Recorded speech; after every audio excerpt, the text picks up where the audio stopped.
E já estamos de volta ao vivo em cores pela Rede Século XXI e também pelas redes sociais, Facebook, procura a Rede Século XXI e acompanhe, interaja conosco, participe por lá também, viu, gente? Hoje estamos falando sobre asma, doenças respiratórias, enfim, com o Dr. Luiz Braganholo, ele que é médico pneumologista, aceitou nosso convite aqui e brilhantemente está nos ensinando, esclarecendo aí os sintomas, a diferenciação de asma e outras doenças respiratórias. Eu terminei o bloco passado, doutor, assim, de repente a pessoa era fumante, fez o tratamento, enfim, deu aquela crise toda, começou a melhorar e voltou a fumar novamente, enfim. Cigarro combina com asma, doutor? Não, não combina, nem podia ser diferente, né? O paciente, a pessoa com asma que fuma, está buscando suicídio. Na verdade, presta atenção, hein? Buscando suicídio. Qualquer pessoa que fume está nisso daí, está buscando suicídio, porque você está fazendo uma autoagressão para o seu organismo. Ele que veio normal para o mundo e você está buscando uma maneira dele não ser mais normal. O cigarro é uma grande problemática, nós passamos por várias gerações com um desenvolvimento horroroso de doenças respiratórias por conta do cigarro. O nosso país, por incrível que pareça, ele tem uma filosofia, uma legislação até específica contra o tabagismo, que é pioneira. Muitos outros países civilizados, inclusive de primeiro mundo, não têm uma legislação como a nossa, na tentativa de coibir o tabagismo. Então a gente vem passando por um fenômeno muito interessante, onde as pessoas de um pouco mais idade, meia idade, estão se tornando mais conscientes e estão buscando deixar de fumar. Por outro lado, a indústria não pode perder o seu cliente. Então, há toda uma estratégia de marketing vicioso em torno das gerações mais novas. Então, os adolescentes estão sendo bombardeados com o marketing do cigarro, toda essa indústria está se voltando para eles e a gente está vendo um aumento muito significativo do tabagismo nos mais jovens, principalmente nos adolescentes. Então, é preciso tomar muito cuidado e ser extremamente combativo contra o tabagismo. Não dá para fumar sendo asmático, não dá para fumar sendo ser humano. Isso daí é uma tremenda complicação que vai gerar complicações seríssimas no decorrer do tempo. E nós estamos também ao vivo aí pelas redes sociais, Facebook, pode compartilhar nossas publicações, acompanhar e interagir, viu? Doutor, eu vou chamar uma matéria agora, é uma pessoa, tem um personagem, a Graziele, ela convive com a asma, né? Ela convive. Então vamos ver o dia a dia da Graziele, aí a gente assiste e o doutor Luiz aqui vai comentar. Vamos ver a história da Graziele. Tosse, ronquidão, sensação de falta de ar são alguns dos sintomas da asma, uma doença crônica que, apesar de não ter cura, é possível controlar as crises e viver uma vida tranquila. É isso, doutora? Sim, é possível. Hoje em dia tem muito tratamento para asma. Ela tem medicamentos inalatórios que podem ser introduzidos desde a infância até juventude, adultos, até pessoas idosas podem usar os medicamentos e eles não têm efeitos graves como se imaginava. Então, as famosas bombinhas, os remédios inalatórios, hoje em dia eles podem produzir um controle efetivo das crises de asma. É o caso da Graziele, que há 2 anos convive com asma. A rotina dela mudou muito, mas mesmo assim ela consegue ter uma vida tranquila, não é mesmo, Grazi? Verdade, Renata. Desde que eu descobri a asma, eu passei a ter algumas limitações, no início, mas depois que eu comecei com a medicação, eu consegui levar minha vida normalmente, mas sempre lembrando que é preciso continuar o tratamento, usar as medicações necessárias, mesmo quando eu não tenho crise, para que elas sejam evitadas e que para que eu consiga desenvolver minhas atividades sem perda, sem dano nenhum. Antigamente, a crise de asma era uma das principais causas de absenteísmo no trabalho e na escola. Mas, de acordo com essa pneumologista, com os medicamentos, isso também mudou. Eles estão minimizando essas faltas, minimizando essas ausências no trabalho. A qualidade de vida melhorou muito. Mas como diagnosticar a asma? Ninguém sabe exatamente o que provoca a doença. Cada pessoa apresenta uma sensibilidade a gatilhos diferentes. Os principais são pó, poeira, pelos de animais, perfumes e até o estresse. É importante a higienização de um ambiente, né? O que a pessoa que tem asma não pode ter em casa? Evitar tapetes, evitar cortinas, evitar bichos de pelúcia, evitar tudo que possa ter liberação de pequenas partículas. Eu tive que trocar, por exemplo, cobertor por edredom, trocar cortinas, colocar algo que fosse mais leve, que não tivesse muito pó. Os meus livros, eu gosto muito de livro, eu tive que colocar em armários fechados para que o acúmulo de poeira fosse bem menor. Cachorro, a minha irmã tem um, embora eu não goste, mas ele passou a ficar mais no ambiente externo do que interno. E também ventilador, que às vezes é uma briga em casa. Minhas irmãs querem usar e eu tenho que, às vezes, mudar do ambiente para que não me atrapalhe muito. Mas apesar do exemplo da Graziele de quem consegue viver uma vida tranquila com a asma, fica um alerta. Tratar a doença não é só tomar remédios. O próprio nome esconde o segredo do tratamento. Aprender sobre a doença, saber o que fazer numa crise e como preveni-la, manter o tratamento mesmo estando bem, sem sintomas, atuar em parceria com o médico.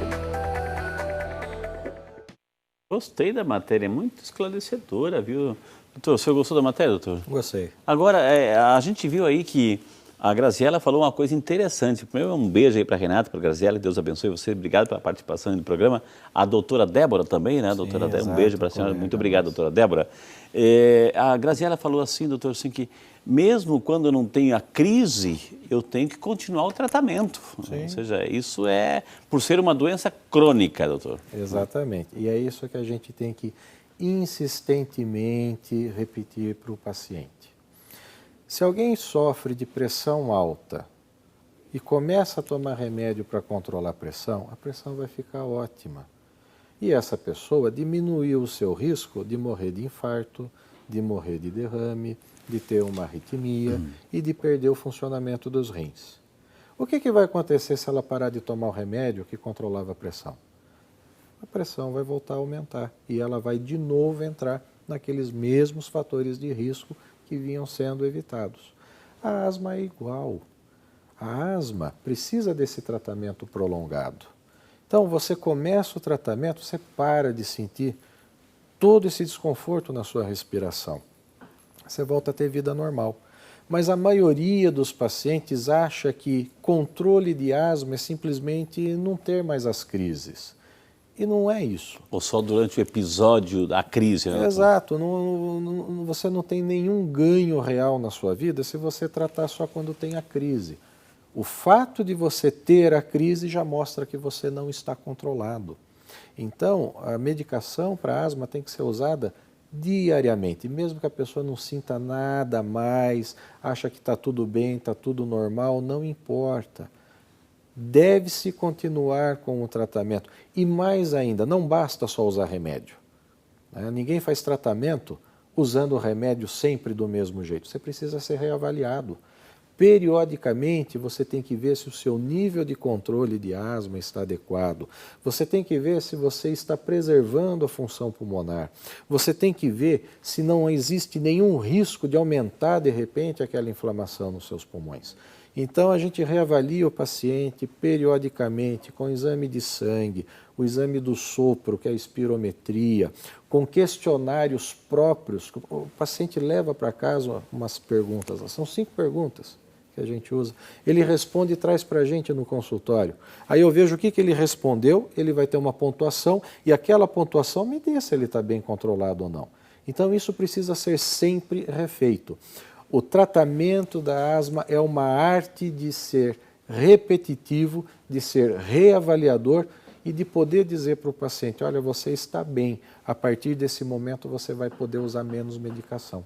Isso é perfeitamente possível. Ô, doutor Luiz, a gente viu aí no próprio depoimento da Graziele que ela, de repente, teve que mudar alguns hábitos em casa, né? Ou seja, é tapete, é possibilidade de acúmulo de pó, etc. Assim. Ou seja, muda até a rotina da própria família, ou seja, todo mundo tem que entrar, é como a dengue, né? Ou seja, todo mundo tem que entrar nesse espírito de colaboração, né, doutor? Exatamente, mas esses cuidados, que é o que a gente chama de controle ambiental, são apenas fundamentos baseados na higiene, no asseio. Então, uma casa que não tem poeira vai fazer bem para todo mundo, claro, vai ajudar muito. O que tem nessa poeira que é tão prejudicial? São os ácaros, né? Eles são pequenos micróbios assim, totalmente microscópicos, mas que têm uma agressividade para os pulmões quando inalados tremenda. E aí o que eles fazem? Eles dão aquele início na reação inflamatória do pulmão da pessoa. E aquilo vai se perpetuando, aumentando, amplificando até que os sintomas se tornam mais intensos. Uma coisa mais importante ainda do que simplesmente controlar a poeira, ter esses cuidados em casa, é não permitir que se fume. Não adianta você dizer que, olha, a minha filha tem asma, mas eu não fumo perto dela, eu fumo só fora de casa. Não serve para nada. Você tem toda uma impregnação do cigarro nos seus pulmões. Então, quando você fala, o seu hálito transmite diretamente aquele contato com o cigarro. Existe impregnação da pele, da roupa, do cabelo. Então, a mãe pode fumar fora de casa. Ela chegou lá dentro, pegou a criança tem contato direto com isso. E esse contato com tabagistas na criança também é um dos fatores que pode fazer com que ela desenvolva asma no futuro, ou naquele mesmo momento. Então, a gente tem que ser realmente guerreiro contra o cigarro. A gente tem que orientar muito bem a exposição aos pelos de animais. Mas no nosso inquérito com o paciente no dia a dia, não basta perguntar se ele tem cachorro ou se ele tem gato. Tem uma coisa muito mais prejudicial que ninguém quase pergunta. E as pessoas ainda têm, que é passarinho. Mesmo o passarinho ficando no quintal, na parte externa da casa, a pena do passarinho também está cheia de substâncias que são extremamente irritativas para o pulmão. E aquilo fica voando no ambiente, não respeita se está fora de casa ou não. Existem estudos que mostram nitidamente, você tira o passarinho daquela casa, 6 meses depois ainda tem um antígeno dele lá, por melhor que tenha sido a limpeza. Então, é muito importante esse tipo de exposição ambiental, porque ninguém controla a asma só com remédio ou só com a medida ambiental, tem que ser o conjunto. Doutora, a nossa amiga Daniela de Jaú, acompanhando a gente aqui pelas redes sociais, obrigado, Daniela, ela também participando desse espírito, ela pergunta, e os famosos umidificadores de ar, ajudam na prevenção, doutor? Como usá-los? Ajudam, desde que você tenha toda uma rotina de higiene com eles. Porque o umidificador, ele vai ajudar naquela situação do tempo seco. A gente está entrando agora no inverno, né? Sexta-feira, dia 21, primeiro dia do inverno. Não é à toa que é o Dia Nacional da Asma, onde a gente vai ensejar todos os trabalhos para uma maior divulgação. E aí você tem o tempo mais seco, você tem que melhorar isso. É o que eu falei no início, tempo mais seco, maior quantidade de partícula no ar. Então isso vai agredir a via respiratória, não só do asmático, mas também de quem não tem asma. O umidificador ajuda, principalmente quando a umidade do ar ficar menor que 50%. Mas você não pode descuidar da limpeza desse umidificador, porque ele acumula fungos, mofo, e aí você vai ficar jogando aquela névoa junto com os fungos, e isso vai ser prejudicial também. Então, o umidificador em si é útil, mas a conservação e a higiene dele é fundamental para que ele continue sendo útil. Olha que interessante, gente. São dicas fundamentais. Assim. A nossa amiga Maria Vilma dos Santos, de Brusque, Santa Catarina. Obrigado, dona Maria Vilma. Deus abençoe a senhora. Ela pergunta, ela gostaria de saber se... Ela cita aqui 2 medicamentos. Eu vou citar os medicamentos para dona Maria Vilma, viu? Dona Maria Vilma. Não é só porque o doutor falou o medicamento, vai comprar isso e vai usar. Serve para ela, né? O medicamento, ela fala assim, a Lenia e o Aerolin, né, spray, são remédios certos para asma. É a nossa amiga Maria Vilma. Sim, são remédios certos, mas a gente tem que entender o que é que eles fazem. Então já vamos falar um pouquinho sobre o tratamento. A gente disse até agora que a asma nada mais é do que uma inflamação crônica persistente e variável dos brônquios. Para você controlar essa doença, você tem que usar algo que combata essa inflamação. E os nossos maiores soldados nesse tratamento são os corticoides inalatórios.